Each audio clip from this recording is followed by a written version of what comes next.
ಅಕ್ಕ ನೀನ್ ಸಿಕ್ಕಿದ್ ಒಳ್ಳೇದೇ ಆಯ್ತು. 800 ರೂಪಾಯಿ ಇದ್ರೆ ಕೊಡು, ನಾಳೆ ಹೋಟ್ಲ ಹತ್ರ ವಾಪಸ್ ಕೊಡ್ತೀನಿ. ಅಯ್ಯ ಬೇಜಾರ್ ಮಾಡ್ಕೋಬೇಡ ಅಣ್ಣ, ನಂತ ವಿಧಿದೆಲ್ಲ ಈಗ ತಾನೇ ಕೊಟ್ಬಿಟ್ಟೆ, 1 ರೂಪಾಯಿ ಇಲ್ಲ. ಈಗ ಏನ್ ಮಾಡ್ಲಿ ಹೇಳು?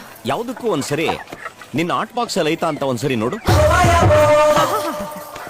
ಇಂಥ ಮಾತ್ಗೆಲ್ಲ ಏನ್ ಕಮ್ಮಿ ಇಲ್ಲ ನೀನು. ಅಲ್ಲ ಗೌಡ್ರೆ, ನಿಮ್ಗೆ ರೌಕೆನ ಆರ್ಟ್ ಬಾಕ್ಸ್ ಅಂತ ಹೇಳ್ಕೊಟ್ಟವ್ರು ಯಾರು?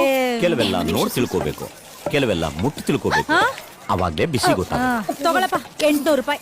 ನೋಟು ಗರ್ಗರಿಯಾಗಿರುತ್ತೆ ಅಂತ ಕೇಳಿದ್ದೆ, ಆದ್ರೆ ಬೆಚ್ಚಗೂ ಇರುತ್ತೆ ಅಂತ ಇವತ್ತೇ ಗೊತ್ತಾಗಿದೆ. ನೀವೇನ್ ಗೌಡ್ರೆ, ಹೆಂಗಸ್ರು ರೌಕೆ ಅಂತ ದುಡ್ಡು ತೆಗ್ ಕೊಟ್ಟಾಗ್ಲೆಲ್ಲ ಒಂದ್ಸಲಿ ಬೆಚ್ಚಗೆ ಅಂತೀರಾ, ಒಂದ್ಸಲಿ ಒದ್ದೆ ಅಂತೀರಾ. ಏನ್ ನಿಮ್ ಕತೆ ಅಂತ? ನಾವು ಸ್ವಲ್ಪ ಹಾಗೇನೆ, ತೇವಾಂಶ ಕಂಡಿದ ತಕ್ಷಣ ಗದ್ದೆಗೆ ಇಳಿದು ಬಿಡ್ತೀವಿ. ಅಣ್ಣ, ನೀನು ಲೇಡೀಸ್ ಟೈಲರ್ ಆಗ ಬದಲು ಜೆಂಟ್ಸ್ ಟೈಲರ್ ಆಗ್ಬೇಕಿತ್ತು. ಅದ್ಯಾಕಕ್ಕ? ತೇವಾಂಶ ಅಂದ್ರೇನೆ ಹಿಂಗ್ ಮುಗಿ ಬೀಳ್ತೀಯಾ, ಇನ್ ಉಷ್ಣಾಂಶ ಅಂದ್ರೆ ಇನ್ ಹೆಂಗ್ ಎಗ್ರು ಬೀಳ್ತಿದ್ಯೋ ಏನೋ. ಹೌದು ಅಣ್ಣ, ಶುಕ್ರವಾರ ಸಂಜೆ ಶಿವಪುರಕ್ಕೆ ಹೋಗಿದ್ರಂತಲ್ಲ, ಯಾಕೋ? ಅದೇ ಯಾಕೋ? ಇವಳು ಹೇಳಿದ್ಲ? ಯಾರೋ ಹೇಳಿದ್ರು, ಅದೆಲ್ಲ ನಿಂಗೆ ಯಾಕೆ? ಈಗ ನೀನ್ ಯಾಕೆ ಹೋಗಿದ್ದೆ ಅಂತ ಹೇಳು. ಲೇ, ನೀನ್ ನೋಡಕ್ಕೆ ಗೆಡ್ಡೆ ಕೋಸು, ತಗಲಾಕೊಂಡ್ರೆ ನವಿಲ್ ಕೋಸು, ಕಣ್ಗುಡ್ಡೆ ಬಿಡದ್ ನೋಡು. ನೋಡಕ್ಕ, ನಾವು ಎಲ್ಲೇ ಹೋಗ್ಲಿ ಏನೇ ಮಾಡ್ಲಿ, ನಿನ್ನ ಕೆನ್ನೆ ದೊನ್ನೆ ಮುಂದೆ ನಮ್ದು ಸೊನ್ನೆ.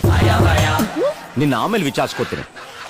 ಹೆಂಗಿದ್ರು ಅಕ್ಕ ಅವಳೆ, ನೀನ್ ಅವಳ ಜೊತೆ ಹೋಗು, ನಾನ್ ಸ್ವಲ್ಪ ಬಾಲಾಜಿ ಲಾಡ್ಜ್ಗೆ ಹೋಗಿ ಬರ್ತೀನಿ. ಏನಣ್ಣ, ಇಷ್ಟೊತ್ನಲ್ಲಿ ಬಾಲಾಜಿ ಲಾಡ್ಜ್ಗೆ ಹೋಗ್ಬೇಕಾ?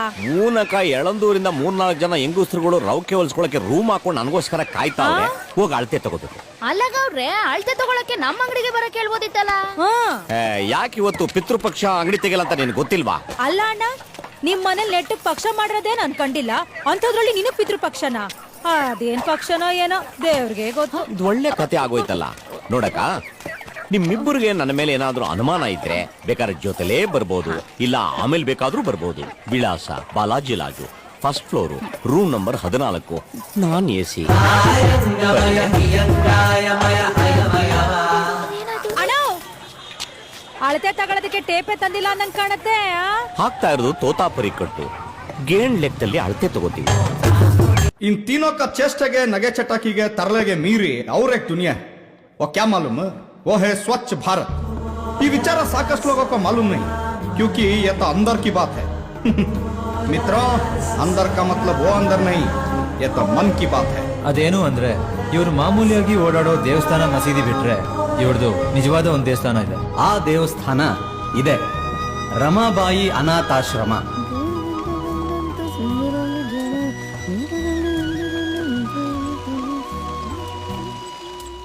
ಜಗತ್ನಲ್ಲಿ ಈ ಅನಾಥಾಶ್ರಮನ ದೇವಸ್ಥಾನ ಅಂತ ಕರೆದಿದ್ದು ನೀವು ಮೂವರಂತ ಕಾಣುತ್ತೆ ನೋಡು. ಯಾಕೆ ನಿಮ್ಗೆ ಅನಿಸ್ಲಿಲ್ವೇ? ಸುಮ್ಮನೆ ಯೋಚನೆ ಮಾಡಿ. ಮನುಜನಿಗೆ ಸೇವೆ ಮಾಡಬೇಕು ಅಂತ ಭಗವಂತ ಹೇಳ್ತಾನೆ. ಆದರೆ ಮಂದಿರ, ಮಸೀದಿ, ಚರ್ಚ್ಗಳಲ್ಲಿ ಭಕ್ತರುಗಳು ಮನುಜನಿಗಿಂತ ಭಗವಂತನಿಗೆ ಸೇವೆ ಮಾಡ್ತಾರೆ. ಅಲ್ಲಿಗೆ ಎಷ್ಟೋ ಜನ ನಿಶ್ಶಕ್ತರು, ಅಪ್ಪ ಅಮ್ಮ ಭಗವಂತ ಇದ್ರೂ ಕೂಡ ಅನಾಥರೇ ಆಗ್ತಾರಲ್ವೇ? ಅದೇ ಈ ಅನಾಥಾಶ್ರಮ ನೋಡಿ. ಇಲ್ಲಿರೋ ಮಕ್ಕಳಿಗೆ ಅಪ್ಪ ಅಮ್ಮ ಅಷ್ಟೇ ಯಾಕೆ, ಭಗವಂತ ಕೂಡ ಇಲ್ಲ. ಆದ್ರೆ ಇಲ್ಲಿ ಎಲ್ಲರೂ ಒಬ್ರಿಗೊಬ್ರು ಕೈ ಹಿಡಿತಾರೆ. ಮನುಷ್ಯನ ಕೈ ಹಿಡಿಯೋದೇ ನಿಜವಾದ ಸೇವೆ ಅಲ್ವೇ? ಈಗ ಹೇಳಿ, ಜಗತ್ತಲ್ಲಿ ನಿಜವಾದ ಅನಾಥರು, ಅನಾಥಾಶ್ರಮ ಯಾವುದು?